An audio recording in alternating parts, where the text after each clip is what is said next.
तो दोस्तों, बाबा the explainer हाजिर है और आज मैं एक्सप्लेन करूंगा एक गुजराती फोक हॉरर फिल्म जिसका नाम है बहरूपियो, मतलब कि बहरूपिया। तो चलिए बिना किसी देरी के जल्दी से वीडियो स्टार्ट करते हैं। तो मूवी की शुरुआत में हम देखते हैं कि भाविक, उसकी जीएफ माहिरा और उसकी दोस्त आनिया, ये तीनों भाविक की कार में घूमने जा रहे थे। तभी भाविक को एक रिजॉर्ट की मैनेजर रामिया कॉल आता है। वो बुकिंग कंफर्म करने के लिए पूछ रही थी। भाविक बोलता है कि आप कंफर्म कर दीजिए, हम लोग आ रहे हैं, रास्ते में ही हैं। तभी आनिया कहती है कि क्या हम लोग रिजॉर्ट में रुकने वाले हैं? लेकिन क्यों यार, तुम्हारे दादाजी का इतना बढ़िया बंगला तो है, वहाँ क्यों नहीं? और जहाँ तक मैं जानती हूँ तुम दोनों वहाँ 10 महीने से रह रहे हो। माहिरा कहती कि रह रहे थे, अब छोड़ दिया है क्योंकि वो घर हॉन्टेड है। आनिया कहती कि क्या हॉन्टेड? कुछ भी। माहिरा कहती कि मैं मजाक नहीं कर रही, शुरू में तो वहाँ सब ठीक था, लेकिन फिर धीरे धीरे वहाँ पर कुछ अजीब होने लगा, जो इतना बढ़ गया कि वहाँ पर आना मुश्किल हो गया। आनिया तो हंस देती है कि हद दो यार, तुम लोग भी आज के मॉडर्न जमाने में भी तुम लोग ये सब भूत प्रेत और ये डायन चुड़ैल में मानते हो। माहिरा कहती कि पहले मैं भी नहीं मानती थी और तुम्हें तो पता है मेरा, लेकिन पिछले 2 हफ्तों से मैंने घर में अजीब एक्सपीरियंस किया है। माहिरा का कहना था कि उसने घर में अजीबो गरीब आवाज़ें सुनी हैं और काले काले साए देखे हैं। आनिया कहते कि यार कसम से ना, तू एक नंबर की फट्टू है, कहीं तूने फिर से वो हॉरर शो देखना तो नहीं शुरू कर दिया? माहिरा कहती कि कम ऑन यार आनिया, तब मैं बच्ची थी, लेकिन आज जो मैं देख रही हूँ, महसूस कर रही हूँ, उसे एक्सप्लेन नहीं कर पा रही। भाभी कहता है अरे आनिया चल, तुम्हें गाँव देखना है ना, तो चलो दिखा दूंगा। तो माहिरा कहती कि भाभी का गाँव भी श्रापित है। आनिया कहती कि हद है यार माहिरा, अब पूरा गांव श्रापित हो गया, मतलब कुछ भी। माहिरा कहती कि ये कुछ भी नहीं है, वो गांव सच में श्रापित है। पहले मुझे भी यकीन नहीं था, जब भाभी के दादाजी से मैंने कहानी सुनी तो मुझे भी वो कहानी ही लगी थी, लेकिन वहाँ 10 महीने बिताने के बाद मैं पक्के तौर पर कह सकती हूँ कि वहाँ कुछ तो है जो ठीक नहीं है। अब आनिया भाभी से पूछती है कि अच्छा पहुँचने में कितना टाइम है? भाभी कहता है कि 2 घंटे। आनिया कहती है कि चलो, तुम्हारी भूतिया कहानी सुनने के लिए बहुत टाइम है, सुनाओ। माहिरा कहती कि तुम्हें तो सब मजा लगता है ना। आनिया कहती कि अरे यार बुरा मत मान, देखो एज अ जर्नलिस्ट मैं इन सब पर यकीन नहीं कर सकती, मैं बस लॉजिक को मानती हूँ, तो मैं इसे सीरियसली नहीं ले सकती ना, लेकिन फिर भी तुम कहानी सुनाओ, मुझे जानना है। तो फिर वो उसको कहानी सुनाती है कि आज से 70 साल पहले इस गांव पर राजा अमरेंद्र का शासन हुआ करता था, जो कि अपनी करुणा, न्यायप्रिय और प्रगतिवादी सोच के लिए जाने जाते थे। राजा अपने सभी कर्तव्यों को पूरी निष्ठा के साथ पूरा करते थे, लेकिन इन सब के बावजूद भी राजा दुखी थे, क्योंकि शादी के कई साल बाद भी राजा को कोई बच्चा नहीं हुआ था। तो एक साधु की सलाह पर वो संतान प्राप्ति की मन्नत लेकर सोमनाथ गए, और इधर राजा की अनुपस्थिति में गांव में जुड़वा बच्चों को लेकर एक अंधविश्वास फैल गया कि दोनों बच्चे जिंदा रहे तो इनमें से एक बच्चे में आसुरी शक्ति का वास हो जाएगा, जो आगे चलकर गाँव में सदियों से सोई हुई शैतानी शक्ति को जगा देगा और पूरा गाँव बर्बाद हो जाएगा। इसलिए जुड़वा बच्चे होने पर वो एक बच्चे की बलि दे देते थे। जब राजा सोमनाथ से लौटे और उन्हें इस बात का पता चला तो राजा को बहुत गुस्सा आया और उन्होंने गांव की इस बलि प्रथा को बंद करने का आदेश दिया। लेकिन गांव वालों के मन में इतना डर बैठ चुका था कि उन्होंने राजा से छुपकर इस प्रथा को जारी रखा। राजा को जब इसका पता चला तो उन्हें बहुत दुख हुआ कि प्रजा उनकी बात भी नहीं मान रही। वो चाहकर भी अब इस प्रथा को नहीं रोक पाए, क्योंकि ये अब गाँव वालों की आस्था बन गया था। राजा के मंत्री ने कहा कि हमें गाँव वालों की आस्था का सम्मान करना पड़ेगा, नहीं तो प्रजा विद्रोह ना कर दे। और राजा ने यह सब फिर होने दिया। गांव में यह प्रथा जारी रही। कई माओं ने अपने बच्चे खो दिए। उन्हीं में से एक माँ ने जब अपने बच्चे को खोया तो उसने कसम खाई कि वो पूरे गांव से इसका बदला लेगी। उसने अपने बच्चे की लाश को एक बरगद के पेड़ के नीचे दफना दिया और फिर वो ब्लैक मैजिक सीखने लगी। इन्हीं सब के बीच राजा के यहाँ भी जुड़वा बच्चों ने जन्म लिया। राजा को एक खबर मिली तो वो तो डर गए कि गाँव वालों को पता चला तो क्या होगा। फिर उन्होंने अपनी परेशानी मंत्री को बताई और मंत्री बहुत चालाक था। उसके कहने पर राजा ने एक विशाल जनसभा का आयोजन करवाया, जहां राजा अमरेंद्र, रानी विमला देवी, उनका मंत्री, उनके दोनों बच्चे और सब गांव वाले मौजूद थे। मंत्री दोनों राजकुमार के बारे में अच्छी अच्छी बातें करता है, दोनों को भगवान शिव का आशीर्वाद बताने लगता है, सौभाग्य लाने वाला बताता है, और ये दोनों राजकुमार इस राज्य का भविष्य प्रकाशित करेंगे। लेकिन इन सब बातों से वो कन्विंस नहीं होते। गाँव का मुखिया कहता है कि लेकिन महाराज, आप तो जानते हैं कि जुड़वा बच्चों में से एक में आसुरी शक्ति का वास होता है, और फिर चुप हो जाता है। मंत्री कहता है कि आगे बोलो, चुप क्यों हो गए? यही कहना चाहते हो ना कि इन बालकों में से एक की बलि देना जरूरी है, लेकिन ये बात कहने में तुम संकोच कर रहे हो। आप लोगों को अगर महाराज की निष्ठा पर जरा भी संदेह है तो मैं अभी दूर किए देता हूँ। महाराजा और महारानी अपने दोनों बालकों में से एक बालक की बलि देने के लिए तैयार हैं, लेकिन उनकी एक शर्त है कि ये आप लोग चुनेंगे कि किस बच्चे की बलि दी जाएगी। कौन बताएगा कि किस बालक में आसुरी शक्ति का वास है? जो भी इस बात को साबित कर देगा उसे उपहार में राजा का आधा खजाना मिलेगा। लेकिन अगर वो इस साबित करने में विफल हो गया और आसुरी शक्ति वाला बच्चा जी गया, उसके बाद गांव में जो भी बुरा होगा उसका जिम्मेदार उसे समझा जाएगा। अब बताओ कि कौन ये साबित करेगा कि किस बालक में आसुरी शक्ति का वास है? तो गांव वाले चुप हो जाते हैं। फिर महामंत्री कहता है कि हमारा प्रस्ताव है कि इन बच्चों को 25 साल का होने दिया जाए, दोनों को एक समान जीवन और एक समान शिक्षा दी जाए। इसके बाद भी अगर किसी में आसुरी प्रवृत्ति के लक्षण दिखेंगे तो गांव के हित के लिए राजा उसकी बलि चढ़ा देंगे। अगर आप लोग मेरी बात से सहमत हैं तो बोलिए राजकुमार चिरायु और राजकुमार शतायु की जय। फिर सब जय जयकार शुरू कर देते हैं। मतलब प्रजा कन्विंस हो गई थी। लेकिन तभी उनमें से एक औरत अपना हाथ उठाती है और इधर आनिया भी अपना हाथ उठाती है कि रुको, बस यार अब आगे नहीं सुनना। I am not interested in तुम्हारी ये ट्विंस वाली बलि की कहानी। व्यू देखो यार कितना अच्छा है, पास्ट को छोड़कर प्रेजेंट के मजे लेता ना यार। मायरा कहती कि ठीक है, तुमने कहा था इसलिए मैं सुना रही थी। आनिया कहती कि हाँ यार, लेकिन अभी मेरा मन नहीं हो रहा, तो फिर कभी सुनूंगी पक्का। तभी वो कहती कि वो क्या है? तो भाविक बताता है कि वो यहाँ का एक प्राचीन मंदिर है। क्या हुआ, रुकना है क्या? माहिरा कहती कि अरे किससे पूछ रहे हो, ये तो नास्तिक है। आनिया कहती कि हाँ, but I like the ambience, I like the smell और प्रसाद। एनीवेज, अभी पहुंचने में कितना टाइम लगेगा? भाभी कहता है बस पहुंच ही गए समझो। इधर रिजॉर्ट में हम राम्या को देखते हैं, जो कि स्टाफ को एक न्यू जॉइनी से इंट्रोड्यूस करवा रही थी। उसका नाम था मेघा और स्टाफ का एक लड़का आरव उसको देखे जा रहा था। खैर राम्या सबको यहाँ पर यह कह रही थी कि गेस्ट आने वाले हैं, तो सब रेडी रहे। इतने में रिजॉर्ट के बाहर उनकी कार आकर रुकती है। फिर उनके अंदर आते ही सब उन्हें अच्छे से ग्रीट करते हैं। इसके बाद तीनों अपने रूम में जाते हैं। फिर मेघा उन्हें वेलकम किट देने आती है और पूछती है कि आपको और कुछ चाहिए? तो आनिया कहती कि मैं ब्लैक वाटर पीती हूँ, वो मिल जाएगा? मेघा कहती कि ठीक है मैम, मैं अरेंज करवाती हूँ। फिर वो चली गई।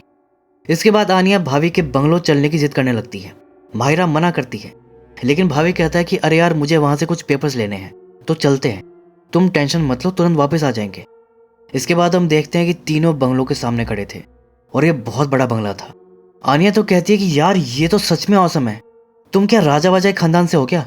वो कहता है कि नहीं यार, मेरे पूर्व के राजा नहीं थे, वो सब बिजनेसमैन थे, उन्होंने इसे बनवाया था। इसके बाद वो सब एक रूम में जाते हैं। माहिरा खिड़की के सामने जाकर खड़ी हो जाती है और कहती कि इसी खिड़की से उसने भूत को देखा था, वो वहाँ बाहर खड़ा था। फिर वो एक रूम की तरफ पॉइंट करती है कि वो देखो, रात में मैंने इस रूम से किसी लड़की की रोने की आवाज़ सुनी थी। आनिया कहती कि अच्छा ये रूम, और माहिरा के मना करते करते वो दरवाज़ा खोल देती है। माहिरा डर के चिल्ला दी। वैसे वहाँ कुछ नहीं था, लेकिन फिर भी वो डर रही थी। कहती कि मुझे यहाँ कुछ ठीक नहीं लग रहा, चलो अब चलते हैं यहाँ से। भाभी कहता है ठीक है, तुम रिलैक्स हो जाओ। आनिया कहती कि लाओ चाबी मुझे, तो मैं लॉक कर दूंगी। फिर वो सब वहाँ से निकल जाते हैं और आनिया जो है वो गेट लॉक करके चाबी अपने पास ही रख लेती है। इसके बाद शाम का वक्त आता है, जहाँ रिजॉर्ट में राम्या मेघा से बात करती है कि आज का दिन कैसा रहा, कोई दिक्कत तो नहीं हुई? वो कहती नहीं मैम, यहाँ सब ठीक है। फिर इसके बाद वो अपने रूम की तरफ जा रही थी, तभी आरव उसके पीछे पीछे चलने लगता है। इतने में सामने से आनिया आती है और ये उससे टकरा जाता है। इस पर आनिया ऐसे करती है तो वो सॉरी वॉरी बोलकर निकल जाता है। लेकिन आनिया ने नोटिस कर लिया था कि ये मेघा के पीछे है, लेकिन मेघा को इसका कोई आइडिया नहीं था। वो अपने रूम में थी और मॉम डैड से वीडियो कॉल पर बात कर रही थी। इसके बाद हम देखते हैं कि माहिरा और भाविक डिनर करने जाते हैं, लेकिन आनिया वहाँ नहीं थी। तो माहिरा उसे कॉल करके बुला रही थी कि यार मुझे तो बहुत भूख लग रही है, मैं ज़्यादा देर वेट नहीं करूँगी। आनिया कहती यार तुम लोग डिनर करो, मैं अभी नहीं आ सकती। माहिरा कहती कि वैसे तू है कहाँ? तो वो बताती है कि भाविक के बंगलों पर। तो माहिरा परेशान हो जाती है कि अरे तुम वहाँ रात में क्यों गई, वो भी अकेले? आनिया कहती कि तुम्हारा वो भूत देखने। मैं भी तो देखूँ कि कहाँ है तुम्हारा वो भूत। माहिरा कहती कि अरे यार ये सब मजाक की बात नहीं है। तभी भाभी उसे फोन ले लेता है और आने से कहता है कि अभी वीडियो कॉल पर स्विच करो तुरंत। आनिया कहती कि अरे यार यहाँ कुछ नहीं है और मैं तुम्हें प्रूव करके भी दिखाऊंगी। तभी उसके पीछे से कुछ चलकर गया, लेकिन जैसे ही वो पीछे देखी तो उसे कुछ नहीं दिखा। दूसरी तरफ रिजॉर्ट में हम मेघा को देखते हैं, वो जग में पानी भरी थी। फिर वो वापस अपने रूम में आकर बैठती है और ग्लास में पानी डालकर पीने को ही होती है कि तभी उसे कुछ फुसफुसाहट सुनाई देती है। मेघा चौंक गई कि ये कौन कर रहा है। वो खिड़की से देखी तो कोई नहीं था। फिर वापस बैठ गई और फिर से पानी पीने को हुई तो फिर पीछे से फुसफुसाहट सुनाई दी। लेकिन पीछे मुड़ने पर कोई नहीं दिखा, तो वो इग्नोर कर दिया और पानी पी ली। लेकिन पानी पीते ही उसे भूत ने पकड़ लिया। ना वो बोल पा रही थी, ना वो हिल पा रही थी। और फिर हम देखते हैं कि वो पानी भी काला पड़ जाता है। दूसरी तरफ आनिया अपना ब्लैक वाटर पी रही थी। इसके बाद वो रिजॉर्ट के बाहर टहलने लगती है। दूसरी तरफ मेघा को होश आया तो उसे अजीब सा हो रहा था, सर एकदम भारी सा लग रहा था। तो बाथरूम में जाकर अपने फेस पर पानी वानी मारती है और तभी इसी दौरान मिरर में उसकी इमेज डिमोनिक हो जाती है और गर्दन टेढ़ी करके उसे ऐसे देखती है। तो मेघा डर के वहां से भाग जाती है। दूसरी तरफ आनिया बंगलों के अंदर टहल रही थी और माहिरा और भाविक से वीडियो कॉल पर बात कर रही थी। कहते कि यहाँ कुछ नहीं है, देख लो। तभी आनिया के पीछे कोई खड़ा दिखाई देता है और फिर उसे कुछ हो जाता है। ये देखकर भाविक और माहिरा बहुत घबरा जाते हैं और तुरंत बंगलों के लिए निकलते हैं। इधर रिजॉर्ट में मेघा बेड पर बेसुध हालत में पड़ी थी। तभी उसके हाथ पर अपने आप एक मार्क बन जाता है। दूसरी तरफ माहिरा और भाविक बंगलो जाते हैं तो आनिया वहां पर चुपचाप पीछे मुंह करके खड़ी थी और कुछ बोल नहीं रही थी। तभी एकदम अचानक से वो पलटती है, जिससे माहिरा और भाविक डर जाते हैं कि भूत। लेकिन आनिया ने बस भूत का मास्क पहन रखा था और वो नाटक कर रही थी। और ये मास्क उस आदमी का था जो यहाँ पर सबको भूत बन के डरा रहा था। आनिया ने उसे पकड़ लिया था। कहती कि ये लो, ये है तुम्हारा भूत। भाविक उसे देखते ही पहचान ले कि अरे ये सारा तो मनीलाल है, ब्रोकर। अच्छा अब समझा। 4 हफ्ते पहले मैंने तुझे घर बेचने से मना किया था ना, तो इसलिए तू घर को हॉन्टेड बनाने में तुला हुआ है ताकि डर के मारे मैं ये घर सस्ते में बेच दूं। फिर आनिया कहती कि देख लिया तुम लोगों ने, भूत प्रेत कुछ नहीं होता है। फिर इसके बाद हम देखते हैं कि अगले दिन वो सब घूमने जा रहे थे। आनिया चाबी स्टाफ को देकर कहती है कि रूम अच्छे से क्लीन करवा देना। चाबी देकर बस वो पलट के जा रही थी कि तभी अचानक से मेघा उसे टकरा गई। फिर वो खूब सॉरी वॉरी बोलती है। आनिया कहती है कि ठीक है, इट्स ओके। उसके सब पेपर्स गिर गए थे तो आनिया उसकी हेल्प कर रही थी। इसी बीच उसने देखा कि मेघा के हाथ पर पट्टी बंधी हुई थी। वो पूछती है कि तुम्हारे हाथ को क्या हुआ है। मेघा कहती कि नहीं कुछ नहीं, बस ठीक है, ठीक हूं मैं। आनिया कहती कि ओके। और फिर वो बाहर जाकर कार में बैठ गई और आज भाविक उसे अपना गांव घुमाने ले जाता है जैसा कि वो बोला था। तीनों सफर को खूब एंजॉय कर रहे थे, खासकर आनिया। वो तो पहली बार आई थी ना। पूरे दिन वो लोग खूब घूमते हैं, सेल्फी वेल्फी लेते हैं, रात में मंदिर जाते हैं। भाविक और माहिरा पूजा करते हैं। आनिया गीत संगीत में हिस्सा लेती है और खूब एंजॉय करती है। फिर लास्ट में सब मिलकर डांडिया डांस भी करते हैं। दूसरी तरफ रिजॉर्ट में फटाक से दरवाज़ा खुलता है, जो कि मेघा ने खोला था। उसे कुछ हो गया था। वो ऐसे गर्दन टेढ़ी कर रखी थी और ट्रांस स्टेट में चल रही थी। इतने में वो सभी रिजॉर्ट पहुंच जाते हैं। तभी मेघा उनके सामने से ही निकलकर बाहर जाने लगती है। आनिया उसे देखते ही पहचान लेती कि ये तो मेघा है, ये कहाँ जा रही है। वो उसे आवाज़ लगाई लेकिन वो कोई रिस्पॉन्ड नहीं कर रही थी और बस चुपचाप चले जा रही थी। इसी तरह वो रिजॉर्ट के गेट से बाहर निकल जाती है। तीनों को ये अजीब लगता है तो सब उसका पीछा करते हैं। एंड में मेघा एक बरगद के पेड़ के सामने जाकर खड़ी हो जाती है और ये वही पेड़ था जहां उस औरत ने अपने बच्चे को दफनाया था। मेघा वहीं पर चुपचाप खड़ी थी, उसकी आंखें खून की तरह लाल थी। तभी तीनों उसको देखने आते हैं और माहिरा उसके कंधे पर हाथ रख देती है। इसके बाद मेघा पलटकर उसे देखती है और फिर तुरंत बेहोश हो जाती है। फिर वो लोग इसको रिजॉर्ट लेकर आते हैं। डॉक्टर उसे चेक कर रहा था। आनिया रामिया से पूछती है कि क्या मेघा को स्लीप वॉकिंग की प्रॉब्लम है। रामिया कहती है कि मैम ये न्यू ज्वाइनिंग है तो मुझे इसके बारे में ज़्यादा नहीं पता, लेकिन हमारी पॉलिसी है कि हम अपने स्टाफ का पूरा बैकग्राउंड चेक करते हैं। उसके अकॉर्डिंग तो मेघा को कोई भी मेडिकल इशू नहीं है। आनिया कहती कि तो हो सकता है कि स्ट्रेस हो। रामिया कहती कि हो सकता है जॉब का प्रेशर फील कर रही हो, अभी इसकी एज भी बहुत कम है। तभी माहिरा और भाविक ने मेघा के हाथ पर वो निशान देख लिया, जिससे दोनों घबरा गए। भाविक आनिया के पास जाकर धीरे से बोला कि 1 मिनट ज़रा बाहर आओ, और दोनों उसे बाहर लेकर जाते हैं। इधर डॉक्टर चेक करके बताता है कि मेघा बिल्कुल ठीक है। दूसरी तरफ वो सब बाहर थे। आनिया कहती कि क्या हुआ, तुम लोग मुझे यहाँ ऐसे खींच कर क्यों ले आए। भाविक कहता है लिसन आनिया, कल सुबह ही हम लोग यहाँ से जा रहे हैं। आनिया कहती कि अरे लेकिन क्यों, एकदम से ऐसा क्या हो गया और तुम दोनों इतना डरे हुए क्यों हो। माहिरा कहती क्योंकि डरने वाली ही बात है, मेघा के हाथ पर श्रापित निशान है, उसे गांव का श्राप लगा है। आनिया कहती कि क्या गांव का श्राप निशान, अब ये सब क्या है। भाविक कहता है कि तुम्हें वो ट्विंस वाली स्टोरी याद है। आनिया कहती कि हाँ वही ना, जिसमें वो राजा अपने ट्विंस को बचाने के लिए कुछ पॉलिटिक्स वगैरह करता है, लेकिन उस कहानी से मेघा का क्या कनेक्शन है। भाविक कहता है कि है, तुम्हें वो कहानी पूरी सुननी चाहिए थी। फिर वो उसे आगे सुनाता है कि जब मंत्री ने सबको चैलेंज दिया था कि ट्विंस में से कौन शैतान है, इसे कोई प्रूफ करके दिखाए, तो भीड़ में से एक औरत अपना हाथ खड़ा करती है। वो औरत कोई तांत्रिक टाइप लग रही थी। उसका एक बेटा भी था। वो औरत कहती कि उसे एक विद्या आती है और अपनी विद्या से वो दोनों बच्चों के हाथ पर एक निशान बनाएगी। 25वें साल में जिस राजकुमार का निशान ज्यादा गहरा दिखाई देगा, उसी में आसुरी शक्ति का वास होगा और फिर राजा को उसकी बलि देनी होगी। जिस पर महाराज वचन देते हैं कि ऐसा ही होगा, लेकिन महाराज की एक शर्त थी कि ये निशान उसे सबके सामने बनाना होगा। उस औरत के बेटे ने गले में एक पन्ने का लॉकेट पहना हुआ था। वो औरत उस लॉकेट को निकालती है और फिर उस पन्ने से ही दोनों बच्चों के हाथ पर निशान बनाती है, जो अभी मेघा के हाथ पर है। लेकिन ये सब हम देख रहे हैं। आनिया ने बस कहानी सुनी है, तो वो बोलती कि तुम्हें कैसे पता कि ये वही निशान है? जिस पर माहिरा बताती कि वो म्यूजियम में देखी है, जाकर देख लो। लेकिन आनिया को अभी भी सब बकवास लग रहा था।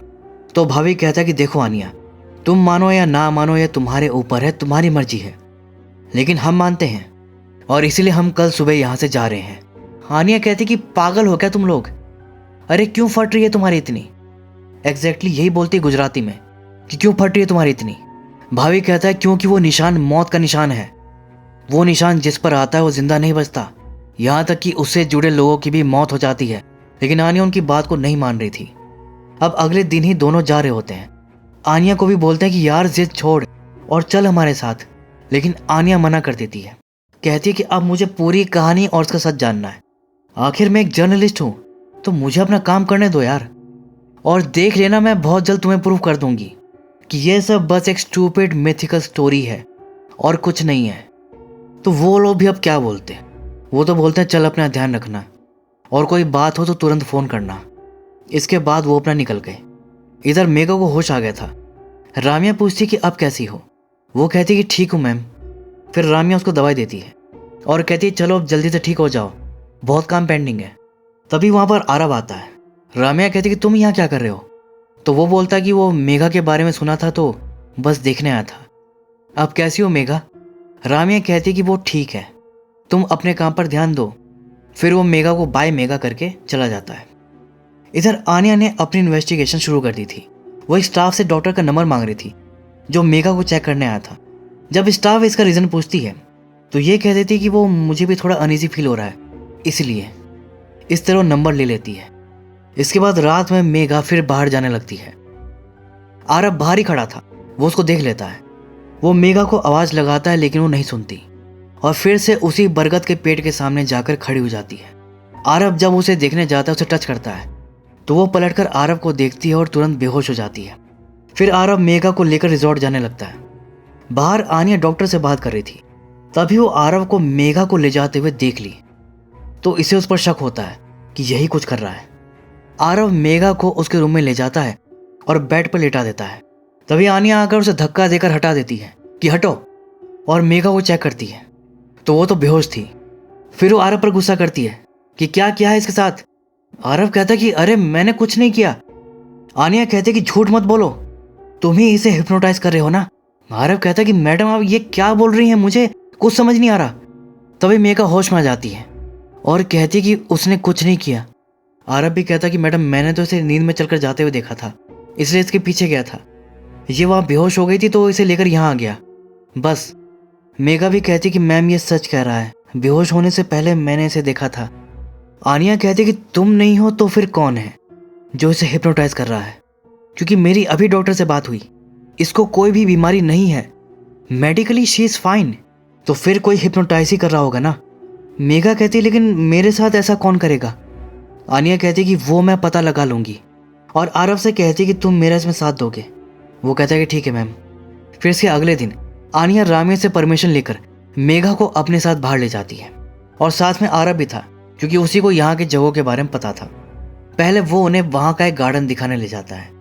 आनिया मेघा को आरव के साथ छोड़ देती है क्योंकि उसे अब लग गया था कि वो लड़का सही है। वहाँ पर उसे एक माली मिलता है तो उससे बात करने जाती है, जो आनिया को उस गार्डन के बारे में बहुत ही अजीब बातें बताता है कि 5 साल पहले यहाँ पर कुछ नहीं था, पथरीली जमीन थी, और अब देखो। कहती लेकिन ये चमत्कार आपने किया कैसे? वो कहता कि मैंने नहीं किया, ये सब अमिताज भाई ने किया है। आनिया पूछती है कि ये अमिताज भाई कौन है? माली ने बताया कि वो एक दिन यहाँ पर आए थे, सब ने कहा कि ये जमीन बंजर है, यहाँ कुछ नहीं उगेगा, लेकिन उन्होंने यहीं अपने बीज डाले और देखते देखते यहाँ पर हरा भरा गार्डन बन गया। उसका कहना था कि अमिताभ भाई चमत्कारी आदमी है। आनिया पूछती कि वैसे वो रहते कहाँ है? मालिक कहता है कि अरे यहीं पास में, मिलवाऊँ आपको? आनिया कहती कि नहीं नहीं, फिर कभी, अभी मैं चलती हूँ।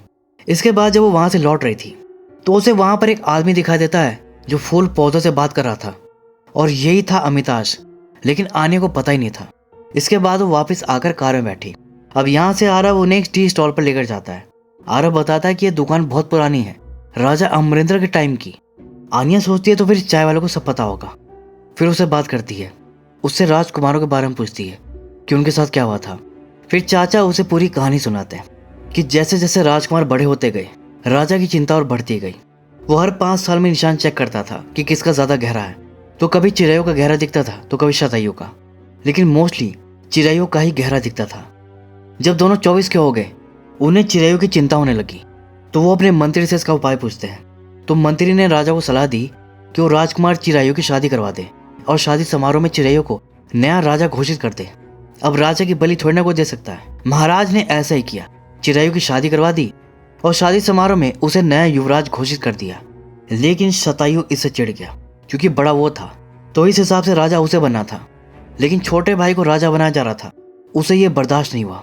तो क्या करता है, गांव वालों को भड़काता है और राजा का वादा याद दिलाता है कि उन्होंने कहा था कि जिसका निशान गहरा होगा उसकी बलि दी जाएगी।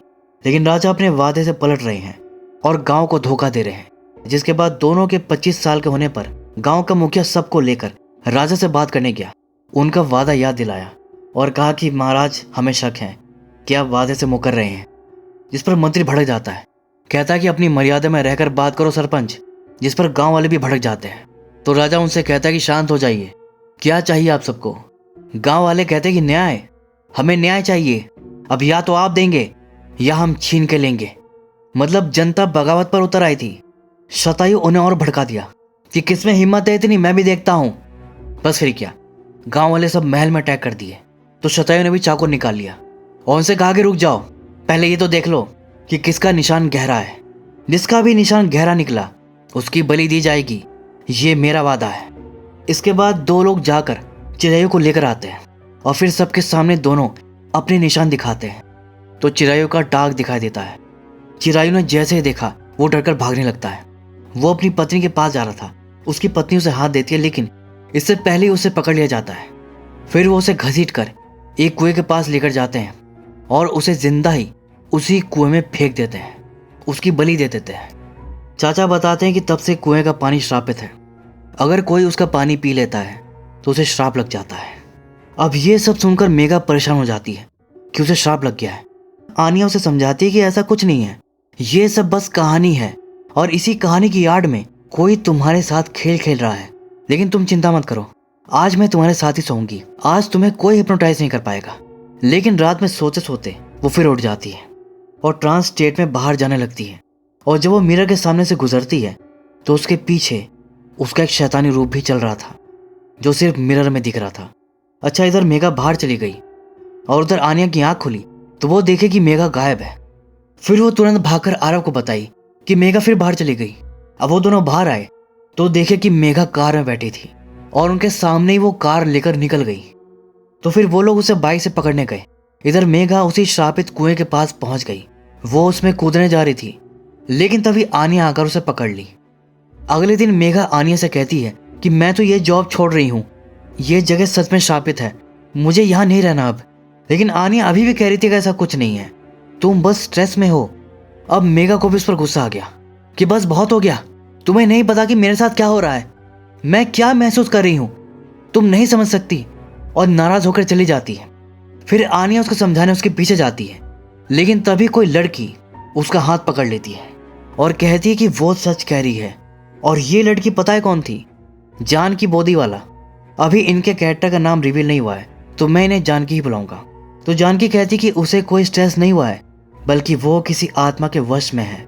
अब आनिया का तो आपको पता ही है, वो तो हंस देती है कि मैं ये भूत प्रेत इन सब में नहीं मानती। जानकी कहती है कि तुम तो भगवान में भी नहीं मानती है ना? वो कहती कि हाँ मैं नहीं मानती। जानकी कहती कि ठीक है तुम्हारी मर्जी, लेकिन इतना जान लो कि एनर्जीज होती हैं, अच्छी और बुरी दोनों।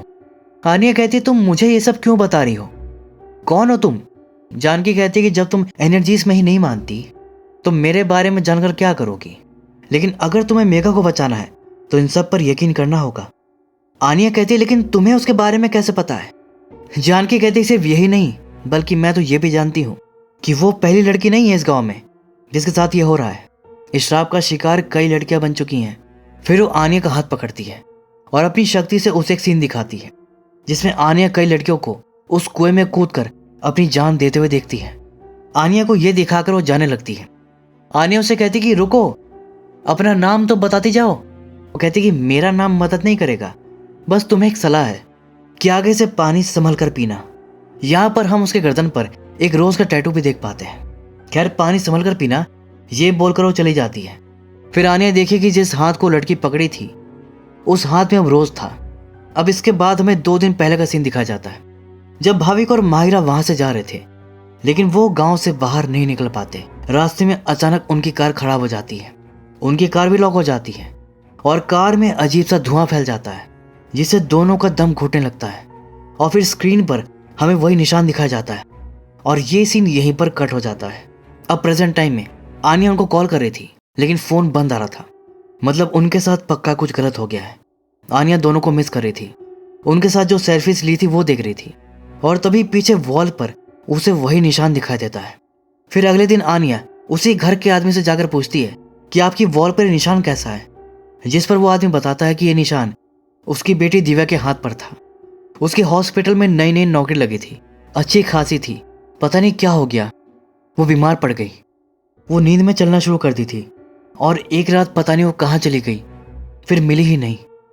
फिर आनिया तुरंत उस हॉस्पिटल में पता करने जाती है तो दिव्या का नाम सुनकर एक लड़की तुरंत उन पर ध्यान देती है और उन्हें अपने साथ बाहर लेकर जाती है और बताती है कि मेरा नाम चार्मी है। दिव्या मेरी बेस्ट फ्रेंड थी, दोनों कॉलेज के टाइम से साथ थे और उसके बाद हॉस्पिटल में भी साथ में ज्वाइन किए थे। और फिर आगे पता चलता है कि इसकी एक और दोस्त पूजा भी गायब हो गई थी, जो कि किसी इवन प्लाजा होटल में काम करती थी। पूजा 2 साल पहले गायब हुई थी और 1 साल पहले दिव्या गायब हुई थी। पुलिस कंप्लेंट भी की लेकिन उन्हें कुछ नहीं मिला। आनिया कहती दिस इज बुलशिट, इतनी लड़कियां गायब हो रही हैं और किसी को कुछ नहीं मिल रहा। वो लड़की कहती कि मैम, गांव में ब्लैक मैजिक और श्राप की कहानी फैली हुई है। पहले मैं भी इन सब में नहीं मानती थी लेकिन अब मुझे भी लगता है कि ये सब सच है। आनिया कहती कि ब्लैक मैजिक नहीं, मैजिक ट्रिक। उसका कहना था कि यहाँ बहुत बड़ा गेम चल रहा है और ये एक आदमी का काम नहीं है बल्कि पूरा गैंग है। मतलब ये लोग लड़कियों के हाथ पर मार्क बनाते हैं और फिर उन्हें गायब कर देते हैं। शराब की कहानी की आड़ में यहाँ पर ट्रैफिकिंग चल रही है, लेकिन अगर ये लोग ट्रैफिकिंग कर रहे हैं तो मेघा को कुएं के पास क्यों भेजा? उसके कुएं में कूदकर मरने से इनको क्या फायदा? आरव कहता कि उन्हें पता चल गया हो कि हमें पता चल गया है और हमें डराने के लिए सब कर रहे हैं। आनिया कहती कि हाँ, ये हो सकता है। इसके बाद अब वो जाती पुलिस के पास। अब वो जर्नलिस्ट थी तो अपने स्टाइल में ही बोलती है कि यहाँ इतनी लड़कियां गायब हो रही हैं और पुलिस कर क्या रही है? ऑफिसर कहता है कि हमें क्या करें मैडम, जब लोग कंप्लेन ही फाइल नहीं करते। सिर्फ 7 लोगों ने रिपोर्ट दर्ज करवाई है अब तक, जबकि लड़कियां तो बहुत गायब हुई हैं। ऑफिशियली हमने 7 केसों पर काम किया लेकिन हमें कोई लीड नहीं मिली। तभी हवलदार आगे बताता है कि सर, शैतान बाहर आ गया है। आनिया कहती कि कौन शैतान? ऑफिसर कहता कि अरे है कोई पागल सा, पुराने खंडर में रहता है, सुना है कि वो कोई ब्लैक मैजिक जानता है, सुमाली सुमाली करके बस चैंट करता रहता है। खैर, इसके बाद आनिया अपनी इन्वेस्टिगेशन आगे बढ़ाती है और जो सबसे पहला केस रजिस्टर था उसका पता करती है। और ये केस 25 साल पुराना था, जिसमें किसी आरम नाम के रिजॉर्ट में काम करने वाली लड़की गायब हुई थी। मतलब गायब होने वाली हर लड़की न्यू ज्वाइनी थी और बिल्कुल यंग थी। अब आनिया यहाँ पर आरव से कहती है कि तुम ये वाले रिजॉर्ट पर जाके पता करो। मैं अपने रिजॉर्ट पर जाती हूँ, वहाँ मेघा अकेली होगी। इसके बाद हम देखते हैं कि रात हो गई थी लेकिन आरव रिजॉर्ट से वापस नहीं आया था, उसका फ़ोन भी नहीं लग रहा था। तो फिर अगले दिन आनिया खुद उसी रिजॉर्ट पर जा रही थी लेकिन रास्ते में टायर पंक्चर हो जाता है। वो तो किस्मत से एक पंक्चर वाला वहाँ से गुजर रहा था, उसका नाम था सूर्या और वो भी अमिताज भाई की बात कर रहा था। आनिया कहती कि ये अमिताज भाई, ये नाम तो मैंने उस गार्डन के माली से सुना था। सूर्या उसको भी जानता था, कहता कि हाँ वो नारायण भाई हैं। फिर कहता कि मैं समझ गया, लगता है आपकी किस्मत में आज अमिताज भाई से मिला लिखा है मैडम। मैं क्या कहता हूँ, सामने उनका घर है, आप जाकर उनसे मिल लो, तब तक मैं पंक्चर बना देता हूँ। आनिया कहती देखो मुझे कोई इंटरेस्ट नहीं है उनसे मिलने में और मेरे पास टाइम भी नहीं है, मैं आगे जा रही हूँ, कोई टैक्सी वैक्सी मिल जाएगी तो देखती हूँ। तुम पंक्चर ठीक करो।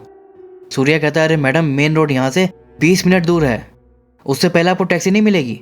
आपको जल्दी जाना है तो इसी कार से जाना पड़ेगा, मैं फटाफट पंक्चर बना देता हूँ, तब तक आप अमिताभ भाई से मिल लीजिए। अब ये भी सोचती चलो देख ही लूँ कौन है अमिताभ भाई। फिर जब उसे मिलने गई तो देखेगी ये तो वही है जो फूलों से बातें कर रहा था।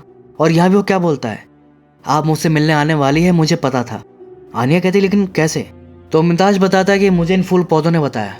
आनिया कहती कि अरे ये कैसे पॉसिबल है? अमिताभ कहता है कि है, और मुझे तो ये भी पता है कि तुम भूत प्रेत और भगवान में नहीं मानती, एनर्जीज में भी नहीं मानती। वो कहती कि हाँ नहीं मानती। तो अमिताभ क्या करता है कि एक डेड रोज पर मंत्र पढ़ के उसे फिर से जिंदा करके दिखाता है। आनिया हैरान हो जाती कि ये कैसे किया? अमिताभ हंस के कहता है कि ये तुम भी कर सकती हो। आनिया कहती कैसे? वो कहता है कि एक्सेप्टेंस, स्वीकार करने से। अगर तुम्हें इन एनर्जी से लड़ना है तो तुम्हें उन्हें स्वीकार करना होगा। अब आनिया को ना थोड़ा थोड़ा यकीन होने लगता है। उसे माहिरा की बात भी याद आती है कि यकीन नहीं होता तो म्यूजियम में जाकर देख लो। अब पंक्चर ठीक होते ही पहले वो म्यूजियम जाती है और वहां पर वो निशान ढूंढ रही थी। तभी इसी दौरान उसने राजा की फैमिली फोटो देखी तो चौंक गई, क्योंकि चिरायु की पत्नी शकुंतला की शक्ल बिल्कुल रामिया से मिल रही थी, रिजॉर्ट की मैनेजर रामिया। अब या तो ये उसका पुनर्जन्म है या ये उसकी बस हम शक्ल है। इसके बाद वो रिजॉर्ट गई तो रामिया वहां नहीं थी, पता चला कि वो छुट्टी पर है। इतने में मेघा फिर नींद में चलने लगी और उसी बरगद के पेड़ के पास जाकर खड़ी हो गई। आनिया भी उसका पीछा करके वहां पहुंच गई और फिर अब वहीं पर उसे वही चाय वाला घायल हालत में मिलता है। रामिया पूछती है कि ये किसने किया, लेकिन कुछ बताने से पहले ही उसने दम तोड़ दिया और उसके गले में वही पन्ने वाला लॉकेट था। मतलब जो वो तांत्रिक लेडी थी जिसने वो निशान बनाया था, ये उसका वही बेटा था। वहीं पर उसकी माँ की फोटो भी लगी थी। आनिया को उसके हाथ में रामिया का नेम टैग मिलता है। मतलब ये सब रामिया कर रही है। आरव वो दूसरे रिजॉर्ट से अब तक नहीं लौटा क्योंकि इसने वहां पर जाकर उस पर अटैक कर दिया और शायद उसे मार भी दिया है, और भाविक और माहिरा को भी वही गायब की है। खैर अब हम देखते हैं कि मेघा फिर से उसी कुएं के पास जाकर उस पर खड़ी हो जाती है, लेकिन टाइम पर पहुंचकर आनिया उसे पकड़ के नीचे खींच लेती है। फिर वो उसे उठा रही थी कि मेघा होश में आओ। इतने में कोई आनिया को एक हाथ से पकड़ा और उठा के फेंक दिया, और ये रामिया ही थी। आनिया उसके वश में थी। वो उसे बोलती कि उठो तो उठ जाती है और फिर उससे कहती कि कुएं पर चढ़ो और अपनी बलि दो। तभी आनिया उठकर बोलती कि रुक जाओ, बंद करो ये सब। तो रामिया मेघा को फिर से गिरा देती है और आनिया से कहती है कि मेरे रास्ते से हट जाओ, नहीं तो तुम्हारे दोस्तों की तरह तुम्हें भी खत्म कर दूंगी। तब आनिया को पता चला कि ये माहिरा और भाभी को भी मार दी है, उसके दोस्त अब इस दुनिया में नहीं है। आनिया को उस पर बहुत गुस्सा आता है कि क्यों कर रही हो तुम ये सब, क्यों मार रही हो सबको। फिर रामिया उसको सब बताती है। कहानी फ्लैशबैक में जाती है जब चिरायु शकुंतला की खूबसूरती की तारीफ कर रहा था। कहता है कि मैंने इतनी सुंदर पत्नी पाई है कि स्वयं देवराज इंद्र को भी मुझसे ईर्ष्या हो जाएगी। मैं चाहता हूं कि वक्त थम जाए, तुम हमेशा ऐसे ही सुंदर रहो और मैं बस तुम्हें देखता रहूं। चिरायु शकुंतला के साथ टाइम स्पेंड कर रहा था, उसे प्यार कर रहा था, और इसी समय ये लोग इसको पकड़ के ले गए निशान चेक करने के लिए, जिसमें कि इसका वाला डाक निकला। फिर ये डर कर शकुंतला की तरफ भागा। शकुंतला इसको हाथ दी, लेकिन उससे पहले ही सब इसको खींचकर ले गए और ले जाकर कुएं में फेंक दिए। चिरायु की मौत से दुखी होकर शकुंतला भी उसे कुएं में कूदने आई थी, लेकिन तभी कुएं से चिरायु की आत्मा निकलकर उसे रोकती है कि ये तुम क्या करी हो शकुंतले। शकुंतला कहती है तो क्या करूं, आपके बिना कैसे जीऊं, ये जीवन ये सुंदरता मेरे किस काम की। तो चिरायु कहता है कि मैं कहीं नहीं जा रहा शकुंतले, मैं यही हमेशा तुम्हारे पास रहूंगा। वो एक प्रॉमिस करता है। फिर शकुंतला भी उसे प्रॉमिस कर देती है कि जब भी वो उसे मिलने आएगी तो उसे ऐसी दिखाई देगी, जवान और सुंदर। मतलब ये रामिया ही शकुंतला है, ये कोई हम शक्ल या पुनर्जन्म नहीं है, ये ही शकुंतला है।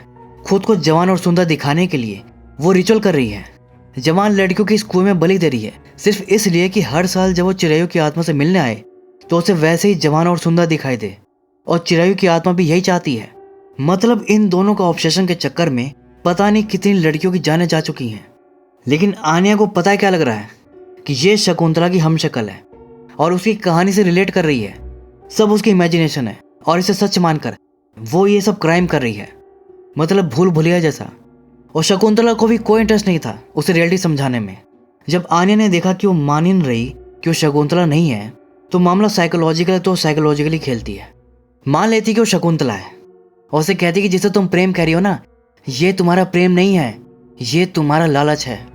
तुम्हें खुद जवान और सुंदर बनकर रहना है, इसलिए तुम ये सब कर रही हो।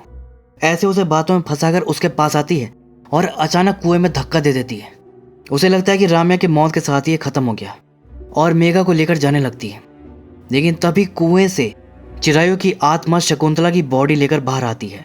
ये देखकर आन्या को मानना पड़ता है कि भैया भूत होते हैं और ये सब कोई कहानी नहीं थी। लेकिन ये समझने में उसे बहुत देर हो गई थी। चिरायु की आत्मा बहुत गुस्से में थी। वो कहता है कि तूने मेरी शकुंतला को मुझसे छीन लिया, अब कोई नहीं बचेगा। इसके बाद वो शकुंतला की डेड बॉडी को पोजेस कर लेता है।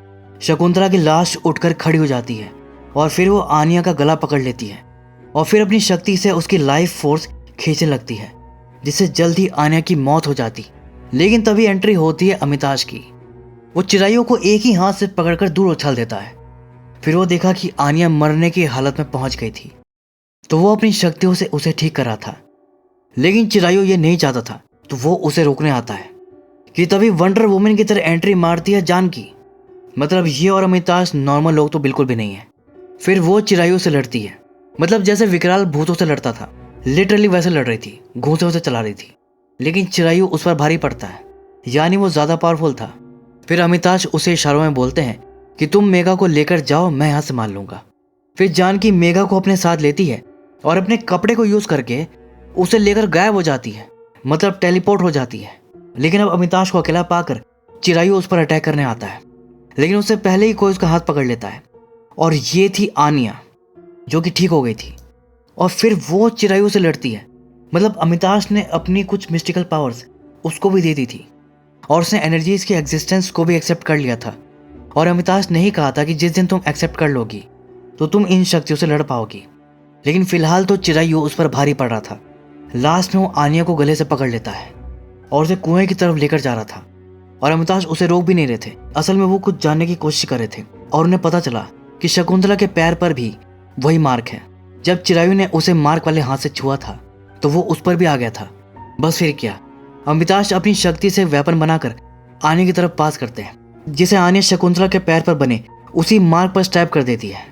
शकुंतला की सब शैतानी शक्ति यहीं पर इकट्ठा थी, जिसने उसकी बॉडी की एज को रोक रखा था, उसे जवान बना रखा था। लेकिन अब वो एक काली ऊर्जा के रूप में उसकी बॉडी से निकल जाती है, जिससे अब उसकी बॉडी एज होकर खत्म होने वाली थी। इसलिए चिरायु की आत्मा अब उसकी बॉडी में नहीं रह पाती, वो बाहर आ जाती है और उसके अगले ही पल शकुंतला की बॉडी बूढ़ी हो जाती है और धूल बनकर उसके सामने गायब हो जाती है। लेकिन इसके बाद चिरायु की आत्मा और भी गुस्से से भर जाती है। अब वो अमिताज से भी कंट्रोल में नहीं आ रहा था, तो अमिताज अब हनुमान जी को याद करता है और हनुमान चालीसा पढ़ता है। इसके बाद लास्ट में हनुमान जी की एंट्री होती है। गदा रूप में उनकी एक शक्ति यहाँ पर आती है जो अमिताज की हेल्प करती है, जिससे वो चिरायु की आत्मा को बांधने में कामयाब हो जाता है और फिर उसे कुएं में डालकर कुएं को भी सील कर देता है। और फिर इन सब के बाद हम देखते हैं कि आन्या अपना बैग उठाती है, पानी पीती है और रिजॉर्ट से चली जाती है। असल में राम्या अपने रिजॉर्ट में कुएं का श्रापित पानी मिलाकर लोगों पर श्राप लगाती थी। भाविक और माहिरा भी श्रापित पानी पिए होंगे, वो भी श्रापित थे, इसीलिए वो गांव से बाहर नहीं जा पाए और चिरायु और राम्या की शैतानी शक्ति ने उन्हें मार दिया। आन्या अब तक इसलिए बची हुई थी क्योंकि वो रिजॉर्ट का पानी पीती ही नहीं थी, वो तो अपना अलग से ब्लैक वाटर मंगा के पीती थी। लेकिन अब रिजॉर्ट का पानी सेफ है क्योंकि श्राप खत्म हो चुका है। लेकिन गांव की परेशानियां अभी खत्म नहीं हुई, क्योंकि अभी एक और शैतान बचा हुआ है।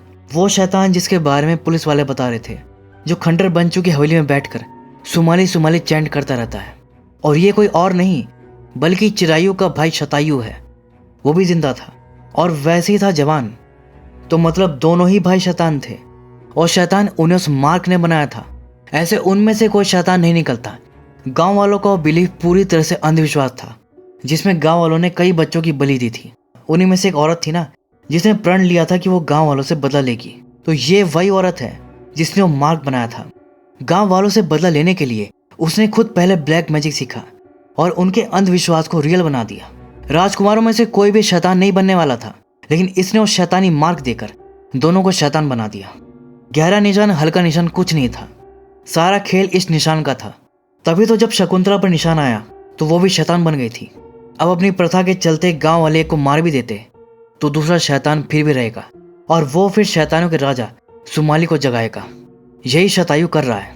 और लास्ट में हम देखते हैं कि वो सुमाली को जगह भी देता है। इधर सुमाली जागा और उधर अमिताज के गार्डन में आग लग गई, जिससे अमिताज को भी पता लग गया कि शैतान जाग चुका है।